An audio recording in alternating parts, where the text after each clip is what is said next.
Hello, welcome to this next lecture in pattern recognition. We'll just briefly recall what has been done in the previous lecture.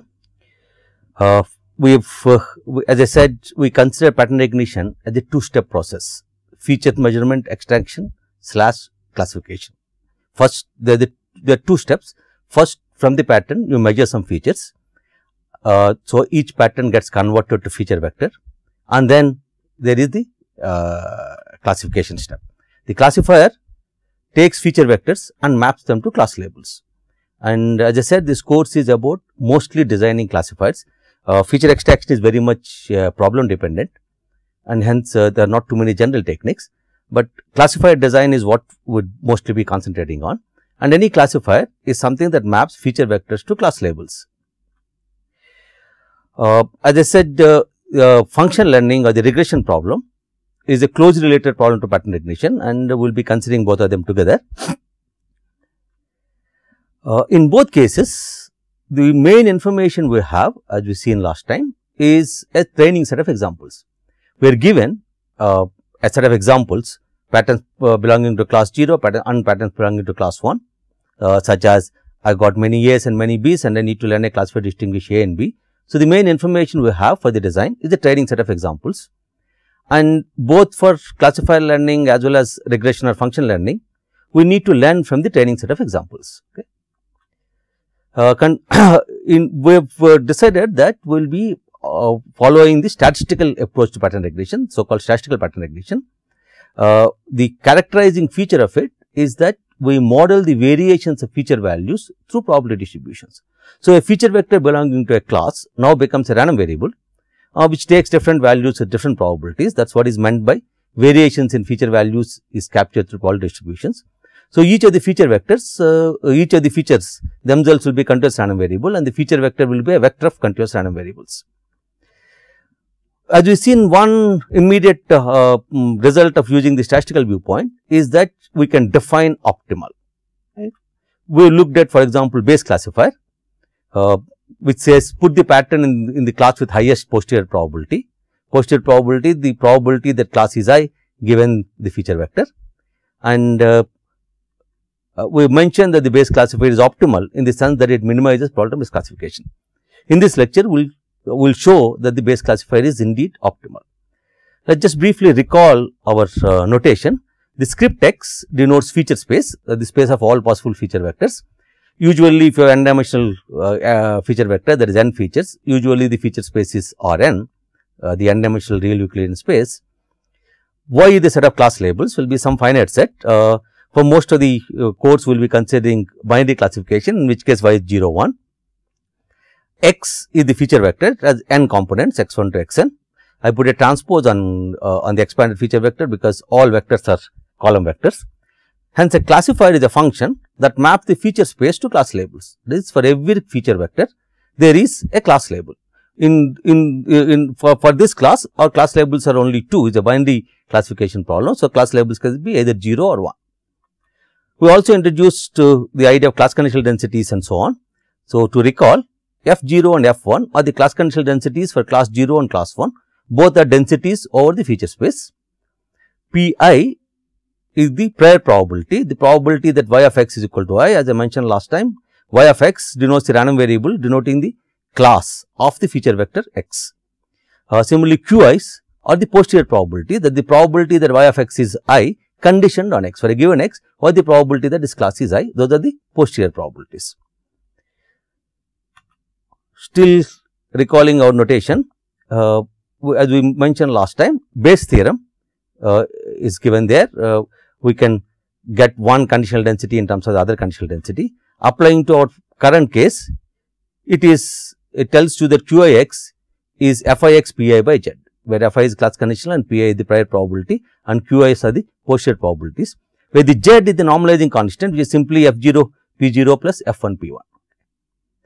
So, now let us state Bayes classifier again. Bayes classifier is the function which given x assigns 0 if Q0x is greater than Q1x, otherwise assigns 1. As I said, Bayes classifier puts a feature vector x into the class whose posterior probability is higher. Q0 is the posterior for class 0. So, if Q0 is higher than Q1, I put x in class 0. So, that is the classifier. I put B a subscript and H to say is a base classifier. From our base theorem, we know that checking Q0 greater than Q1 is same as checking P0 F0 greater than P1 F1. So, all we need are class conditional densities and prior probabilities.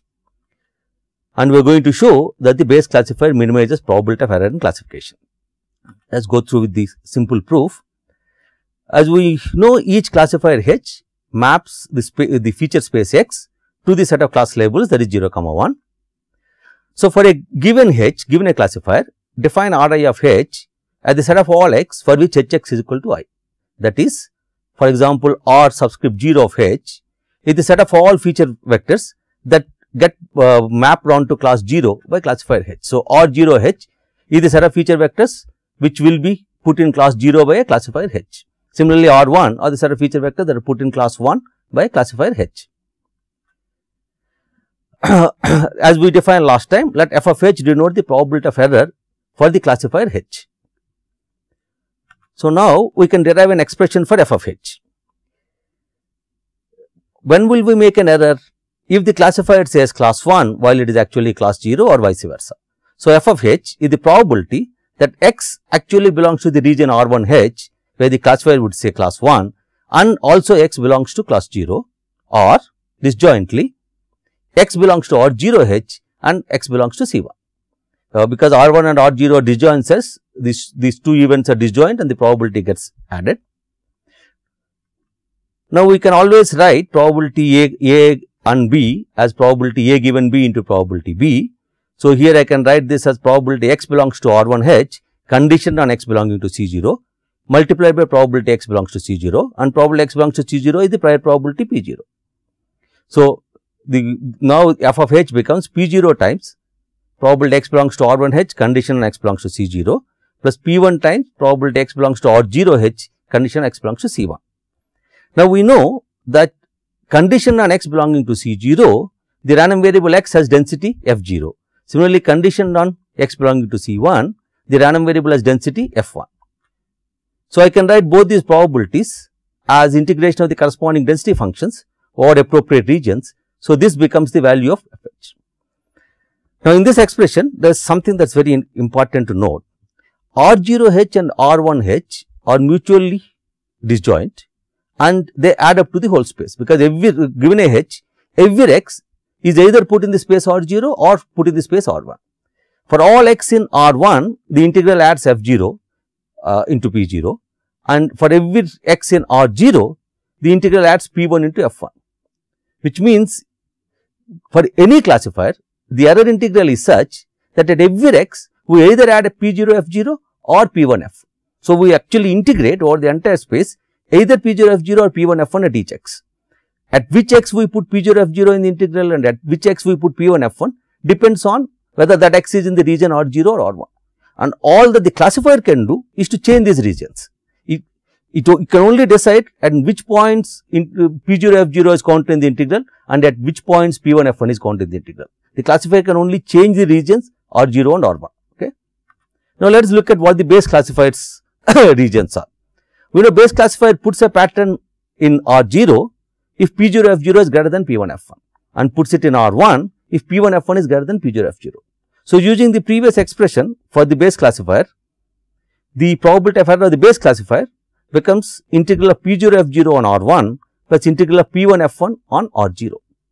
But the R1 and R0 are such that in the region R1, P0 F0 is less than P1 F1 and in the region R0, P1 F1 is less than P0 F0, which means this integral is integral over the entire feature space of minimum between P0 F0 and P1 F1. Since for every classifier H, f of H is integral where at each X we have to put either P0 F0 or P1 F1 and both of them are positive quantities, and base classifier at each X picks the minimum of them. No classifier can do better than this. So, base classifier is optimal in the sense its probability of error is less than that of any other classifier. That is, given the knowledge of the probability densities, no other classifier can perform better. That is a very strong result. The classifier is very intuitive. If we put it in the class which has highest posterior probability, that automatically minimizes probability of error. So, one way of looking at this is, suppose the left curve is P0 F0 and right curve is P1 F1. So, essentially at any given x, this is a one dimensional feature space, though the x axis is the feature space. So, given any x, that is the value of P0 F0 there and that is the value of P1 F1, whichever is higher, I put it in that class. So, that line denotes the optimal base threshold. To the left of this line, they are put on this class, and right of that line they are put on that class, and the shaded regions are the error. The error comes from the area under this curve is the probability that a feature vector of this class will have value outside this line, and similarly area on this side is that a feature vector of this class will have its value on this side, right. So, as you can see, any classifier has to essentially put a threshold. Suppose I put a threshold somewhere else, one can see that the error integral is increased. That is exactly the proof that we have done. Okay. So, base classifier is of course optimal to minimize the probability of error, but how does one implement the base classifier? To implement the base classifier, we need the posterior probabilities. Those are not available to us. As I said, the only information we have is the training set of examples. Now, how do I get the posterior probabilities? As you already seen, it's enough if we have the class conditional densities and prior probabilities, because checking whether Q0 is greater than Q1 is same as checking whether P0 F0 is greater than P1 F1. Now, these class conditional densities and prior probabilities can be estimated from the training set of examples, and there are different techniques of estimating these class conditional densities, which we will consider later on in the course, and then one can implement the base classifier with the estimated quantities. One small caveat is that the base classifier is optimal if I exactly know the posterior probabilities, but if I am implementing the base classifier with estimated posterior probabilities, obviously the optimality no longer holds, because there may be errors in estimation, and hence my classifier is not truly the base classifier, but however it is, that is the best we can do. So, we will estimate the class conditional densities and prior probabilities from the training set of examples and implement the base classifier. We will of course look at the techniques for estimating and also many other details about base classifier as the course progresses.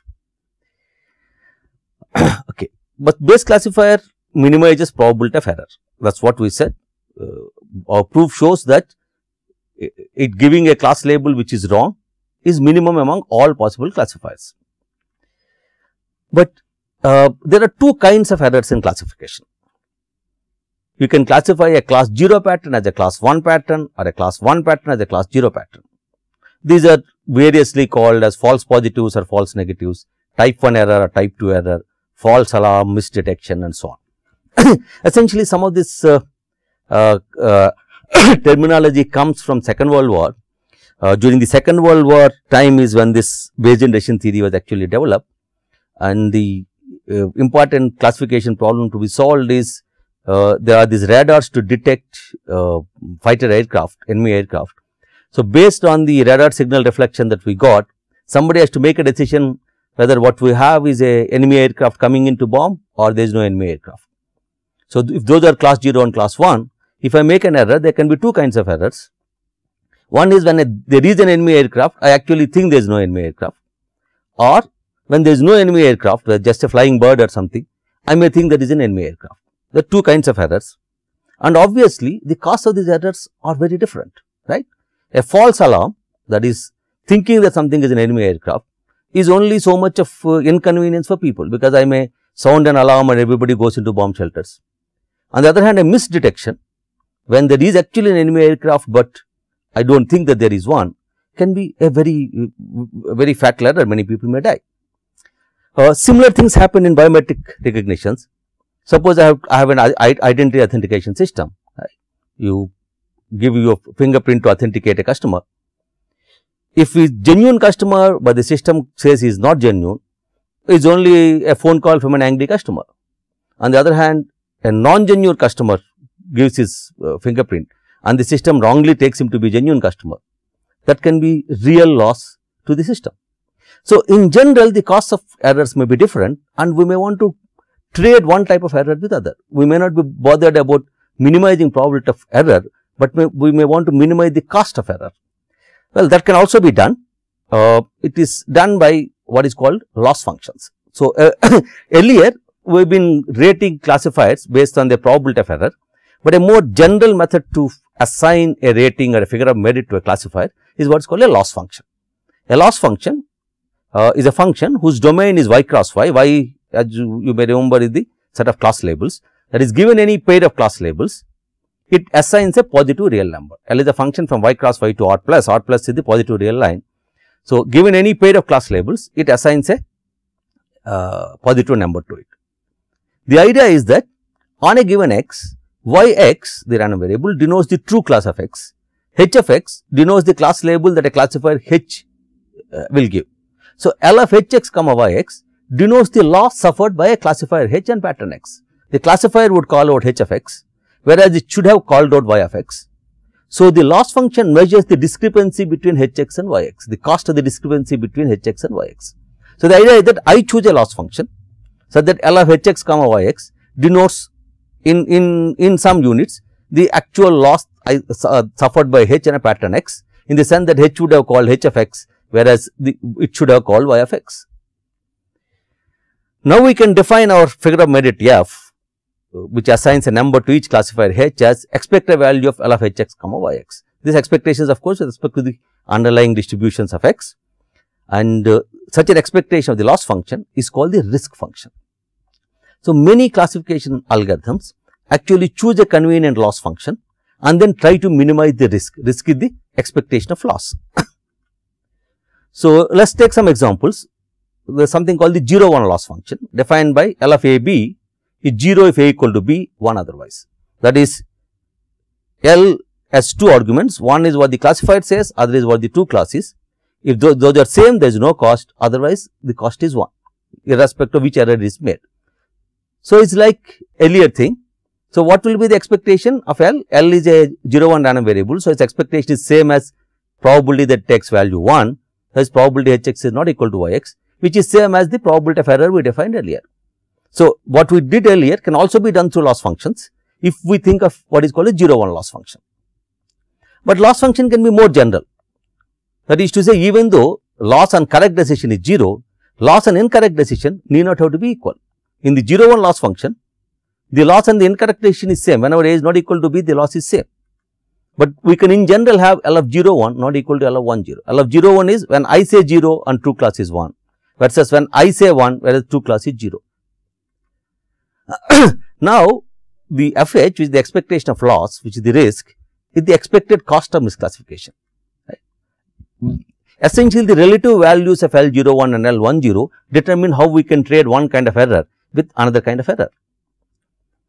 As it turns out, we will derive this later in the course. As it turns out, the base classifier in this case will be, it is once again based on the ratio of the posterior probabilities.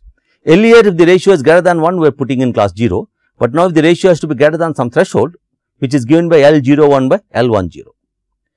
Just to intuitively get a feel for it, if L0 1 is equal to L1 0, that the two kinds of errors have the same cost, then is same as the old base classifier. On the other hand, suppose L0 1 is 3 times L1 0. What does that mean?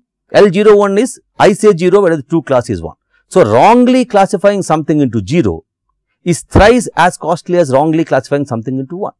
That means, before I classify something into 0, I better be very, very careful, because wrongly calling 0 is 3 times as expensive. And hence, what does the base classifier say? If that be the case, is not enough if Q0 is greater than Q1. The posterior probability of 0 is greater than posterior probability of 1, that is not enough.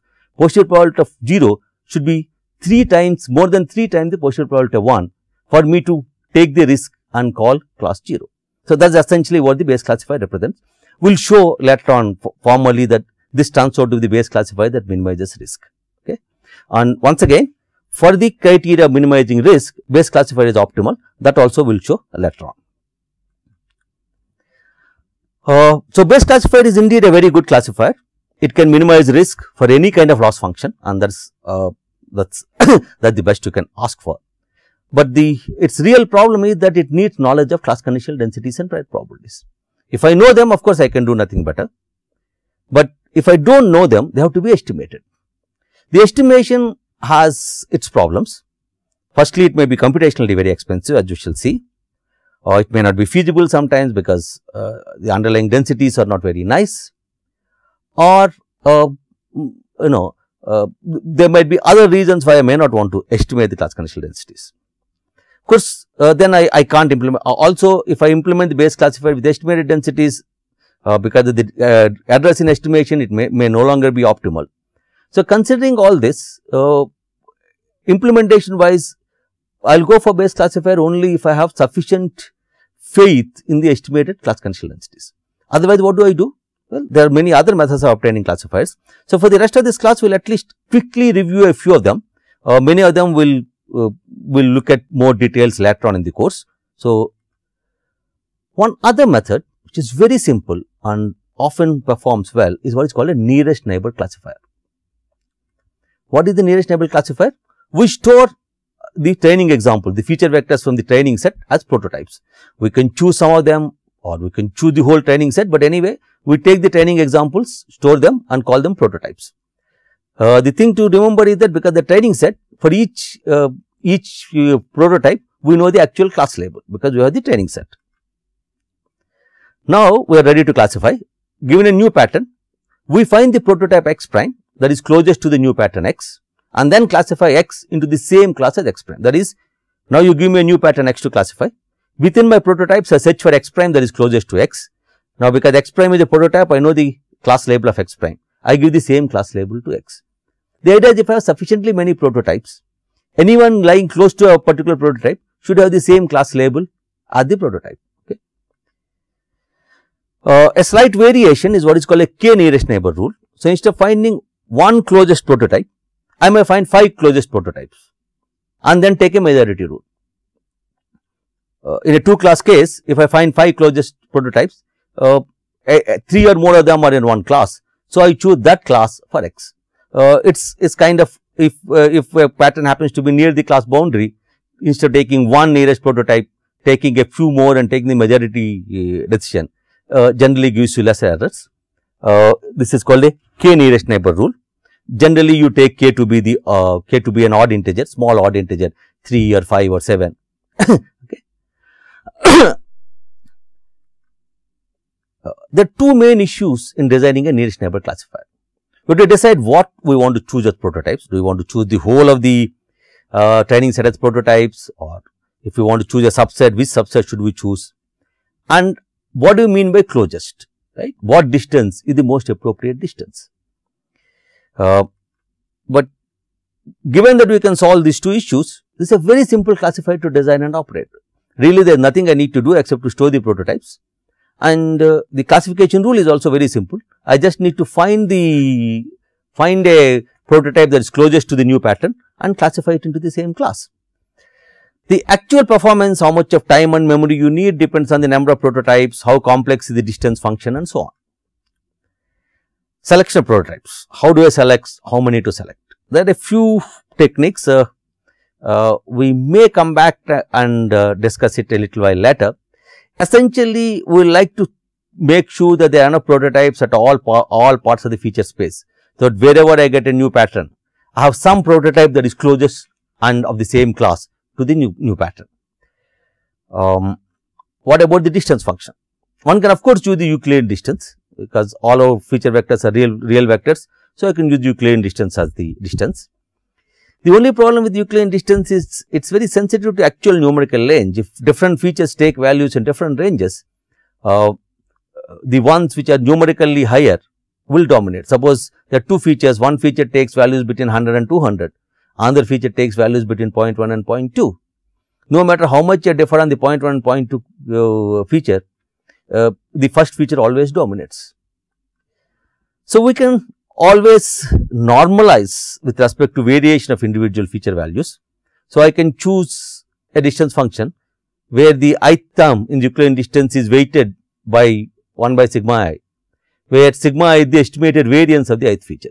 Given all the examples, I can find the estimated variance of the ith feature and I can use that, so that I understand a difference between xi and xi prime relative to its standard deviation. A slightly better thing is to actually make this distance dependent not only just variances of individual features by the entire covariance matrix.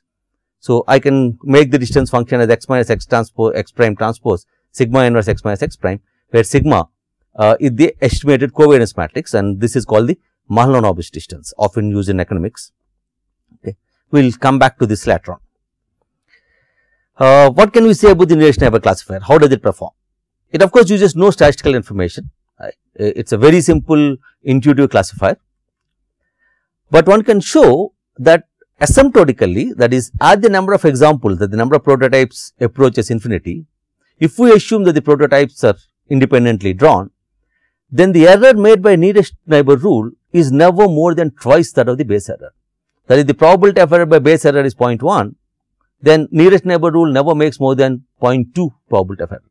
That is, if base rule can be 90% correct, nearest neighbor rule is guaranteed to be at least 80% correct.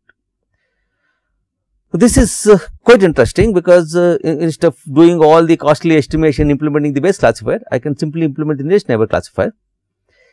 If with the given feature vectors, my base rule can give me very good performance. Let us say error by the base classifier is only 5%. Then at worst, my nearest neighbor may give me 10% error, which might be tolerable. But suppose the pattern recognition problem is very complicated, and base rule can give you only 80% accuracy, then unfortunately nearest neighbor may give you as little as 60% accuracy. But that apart, this is a very interesting issue, that even though we do not use much statistical information, we can still bound the error of the nearest neighbor by twice that of base error. It is also related to certain what are called non-parametric methods of estimating class conditional densities. We will discuss that later. But at this point, I will simply mention that because of its simplicity and because of its some guarantees and performance, nearest neighbor classifier is often the benchmark for any classifier design. That is, I should not go for a complicated classifier unless I am at least getting sufficient improvement over nearest neighbor classifier. So, given any problem on the chosen feature vector, I should first implement the nearest neighbor classifier. That tells me the minimum performance I can get without doing any work. So, if I am designing a complicated involved classifier, there should be some reason. So, nearest neighbor performance by the nearest neighbor classifier is often used as the benchmark to say whether my specially designed classifier is doing well or not. Okay. Well, base and nearest neighbor classifiers are not the only classifiers. There are many other approaches to classifier design. Okay. We will consider another approach in this introductory class, which is called the discriminant function based approach. So, the structure of this classifier is the following. As you know, a classifier is a function that maps every feature vector to 1 or 0. We are only considering two class case here. So, I choose a classifier structure as h of x is 1 if some other function g of x is greater than 0, 0 otherwise. That function g is called a discriminant function. Of course, I have to design the discriminant function, and a classifier that uses this structure is called a discriminant function based classifier. Because if I choose g of x to be q1x minus q0x, then this is the base classifier. If q1x minus q0x is greater than 0, then I put in class 1, otherwise I put in class 0. So, that is same as base classifier. So, base classifier is also a discriminant function based classifier, where the discriminant function is obtained using the posterior probability. But the interesting thing about discriminant function classifiers is I can choose any other discriminant function too, right. The idea is I will try to tweak a proper discriminant function instead of worrying about actually estimating the class conditional densities. Okay. So, the idea is instead of assuming some functional form for the class conditional densities and estimating them, we can assume a functional form for G and directly learn the needed classifier. Okay. Generally, a discriminant function would be specified by some parameters so that I can tweak the discriminant function. So, let us say g w comma x instead of g of x is the discriminant function, where w is the parameter vector, and let us say there are capital N number of parameters. Okay. So, here is one example discriminant function. I can take the number of parameters of the discriminant function to be 1 more than the dimension of the feature vector, and the discriminant function is simply wi summation I is equal to 1 to n wxi plus w naught. That is, I weigh each feature component with some weight wi and then add a threshold, and if this sum is greater than 0, I put in one class, less than 0, I put in the other class. Okay. Where w0 to wn are the parameters, x1 to xn are the features, right. Such a function, such a classifier is called a linear discriminant function based classifier. This is linear because it is linear in the components of the feature vector, okay, or in the parameters. Linear discriminant functions are another important class of classifiers. Okay. So, let us just go a little bit deeper into it. A linear discriminant function based classifier, as we have just seen in the previous slide, is given by this. Very often we may not want, see this extra constant term may look as if this is not really a linear function, but we can easily get rid of the extra constant term. We take a new feature vector which is same as the old feature vector x1, x2, xn, but it has one extra component which is permanently set to 1. Okay. Take this as the new feature vector, it is often called the augmented feature vector. If w0 to wn is the parameter vector, then my classifier is nothing but I take, then I can write this w0 is w0 into 1, which is same as w0 into x0. So, the entire thing is now simply a dot product between two vectors. So, I find w transpose x, and the sign of the w transpose x is what determines the classification. This kind of a classifier is one of the earliest classifiers designed in 1950s. It is called a perceptron. We will come back to perceptron later on, and we will also find out how one fixes w or how one learns w from the training examples. In considering linear discriminant functions, there is one concept that is very important.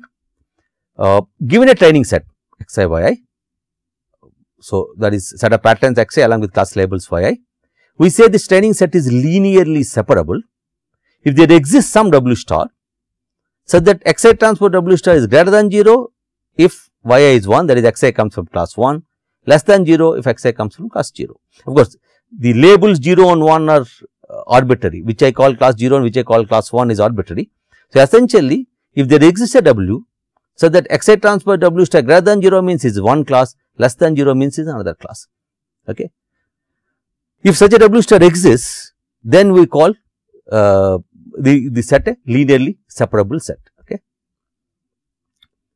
Any w star that satisfies this is called a separating hyperplane, and it is easy to see if there exists one separating hyperplane, there exists infinitely many. What does this mean? In geometrically, a w can be, so let us look at a figure. So, basically what we have is a line, often the line passes through origin, even otherwise it is alright. So, w transpose xi plus a threshold greater than 0 one class, less than 0 another class simply means that in the feature space between the two classes I can put a line such that all patterns of one class are on one side of the line, all patterns of the other class are on the other side of the line, right. That is what this means. Recall that x is an augmented feature vector, right. So, essentially x transpose w is given by w xi plus w naught. So, that is the line, and as you can see, if there is one line that can separate the two types of patterns of the two classes, then I can draw many other lines. There will be actually, as a matter of fact, a whole cone of lines, and any line passing through this cone would be a separating hyperplane, right. So, whenever a training set is linearly separable, if there exists infinitely many separating hyperplanes. Okay. So, a linear discriminant function will certainly work if the training set or let us say the pattern classes themselves are linearly separable. Okay.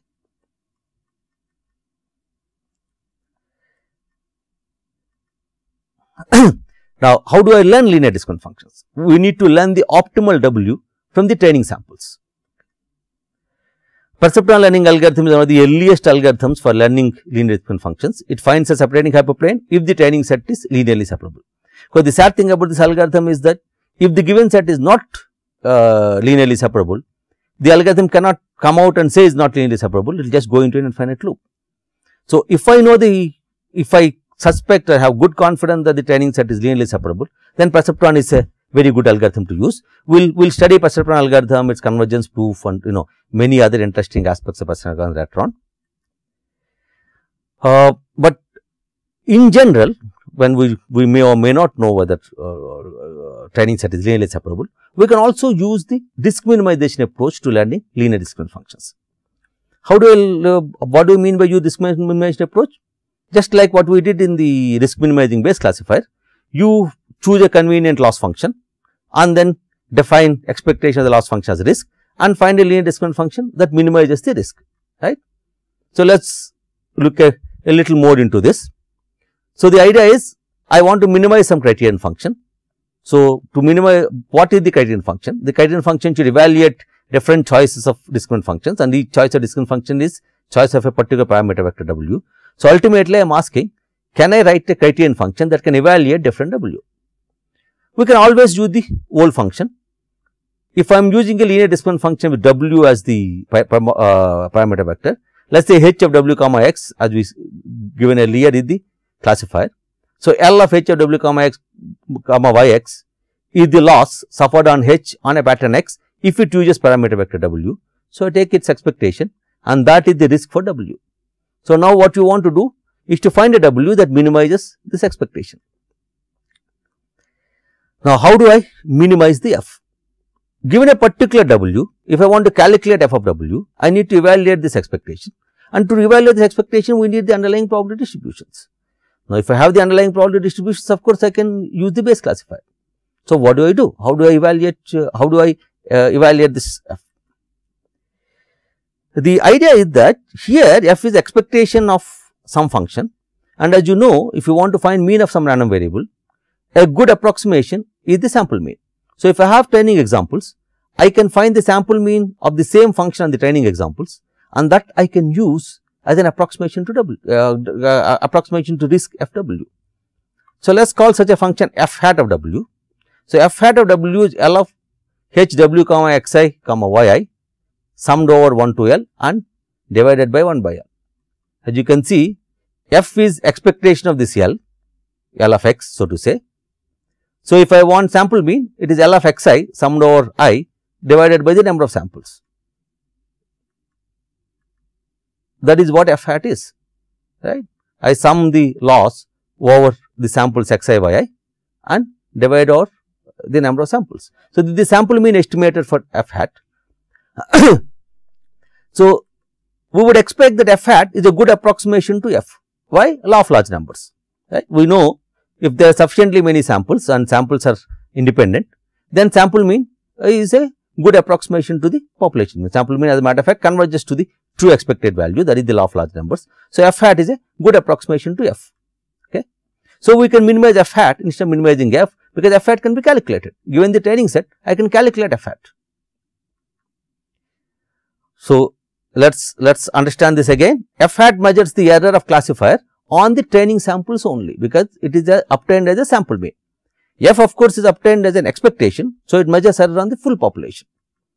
So, what we are saying is that why do we use f hat? We cannot calculate f because we may not know the underlying probability distributions. So, we are calculating f hat, which can be calculated. So, our gut feeling is that if there are sufficiently many representative training samples, if the sample is large and they are independent, then the sample mean should be a good approximation to population mean. So, f hat would be a good approximation to f, and hence minimizing f hat should be good enough. Because there are a few deeper issues involved here, issues that concern what is called statistical learning theory. We will deal with that later on. Okay. So, this is what we want to minimize to learn my linear discriminant function. How do I minimize this? There is still a problem. We can have special algorithms such as perceptron algorithm, which can find a W that such that f hat W is 0. That would of course be minimum, because we know loss function values are all positive. So, for any given W, f hat W is always greater than or equal to 0. So, if I can find one W for which f hat W is 0, then that is the minimum. So, there can be some special algorithms which try to find that. But in general, we have to use a standard optimization technique, standard or otherwise some optimization technique. Now, can we always use an optimization technique? There is still a problem. This is f hat, and let us recall that the classifier h is the sign of W transpose x. If W transpose x is greater than 0, is one class, less than 0, another class, which means h is a discontinuous function, right. And we still haven't decided what loss function to use, but if you use 0 1 loss function, then loss function is also discontinuous. Now, irrespective of that loss function is discontinuous or not, if h is discontinuous, then f hat is discontinuous.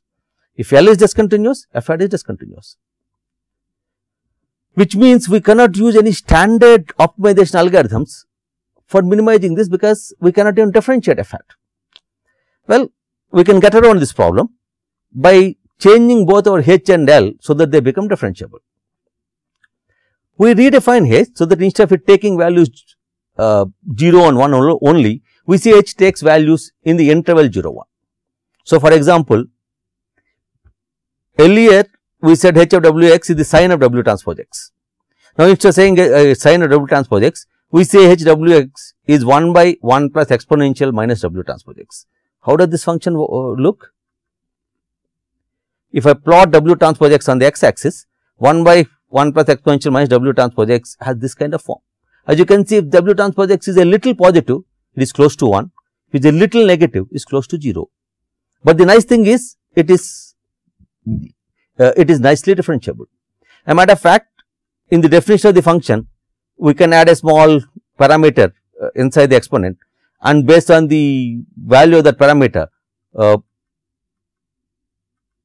I can make this function as steep as I want. So, this is kind of a continuous approximation of the step function, that is the sine function. Now, when I use this H, if the output of H is greater than 0.5, I can put in this class, less than 0.5, I can put in this class.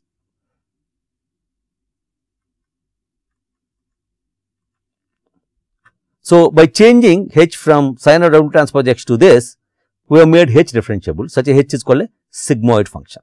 Okay. So, we solve one problem, namely non-differentiability of H. We can similarly solve the non-differentiability of L by, instead of taking a 0, 1 loss function, we can take a squared error loss function. So, we take LAB to be A minus B, which is called the squared error loss function, which is also very popular in pattern recognition. So, now f hat W will be 1 by L summation H of W comma xi minus y of xi whole square. So, this now, because H is differentiable and the square function is differentiable, one can differentiate. So, for example, one can use gradient descent to optimize this, right, and such an algorithm is called the LMS algorithm. Okay. We'll look at LMS algorithm later on. So, there are efficient algorithms for learning linear discriminant functions. We will be discussing some of these techniques for learning linear discriminant functions later in the course. Okay. So, essentially we considered 3 approaches so far: the base classifier, the nearest neighbor classifier, the linear discriminant function based classifier. Okay.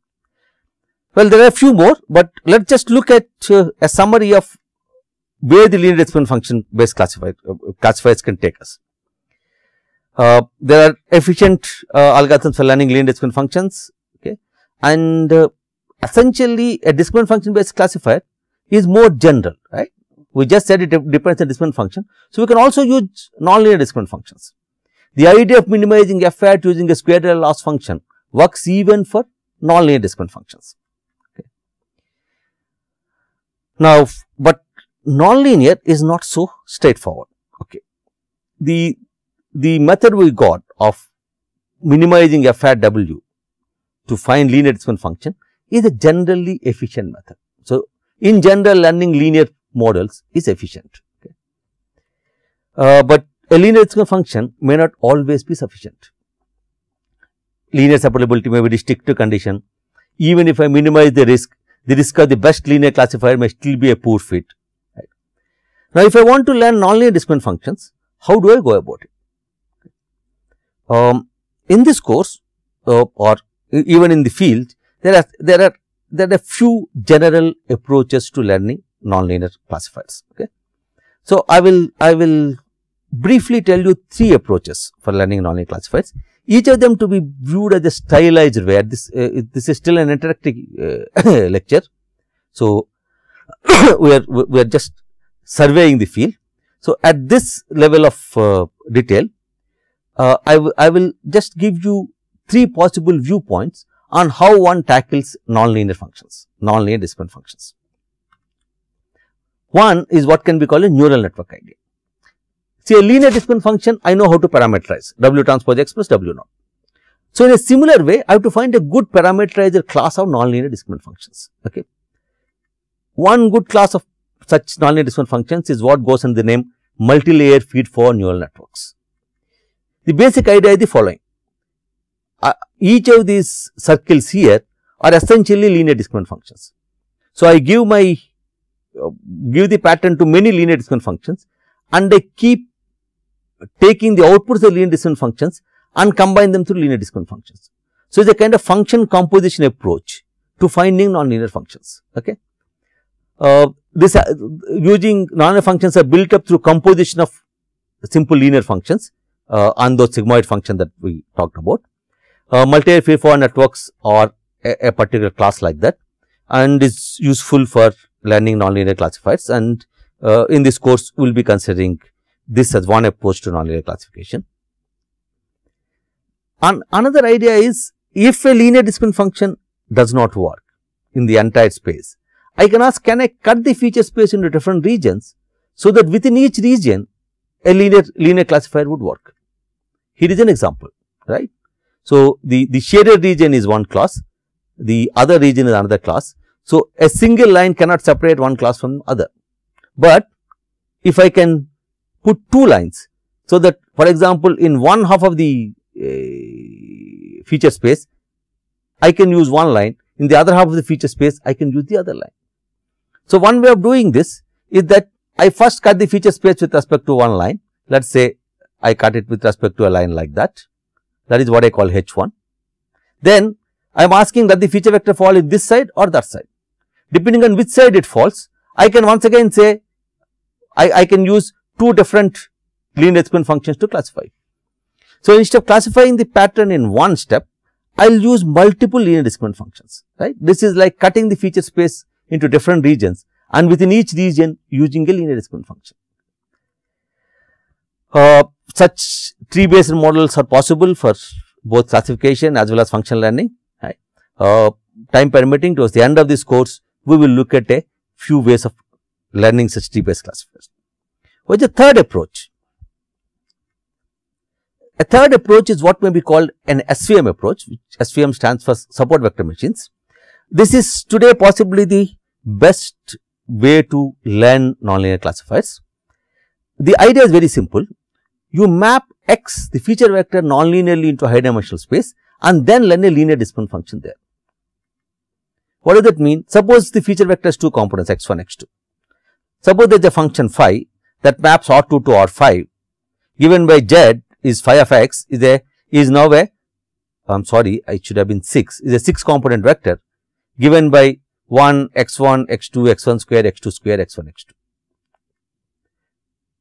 Now, if I think of a linear discriminant function, a0 plus a1 x1 plus, think of a nonlinear discriminant function, a0 plus a1 x1 plus a2 x2 plus a3 x1 square plus a4 x2 square plus a5 x1 x2, that is a linear discriminant function in the Z space. Right? In terms of components of Z, this is linear. Right? What does that mean? Say, for example, in the original feature space, xy space, everything inside the circle is one class, outside the circle is another class.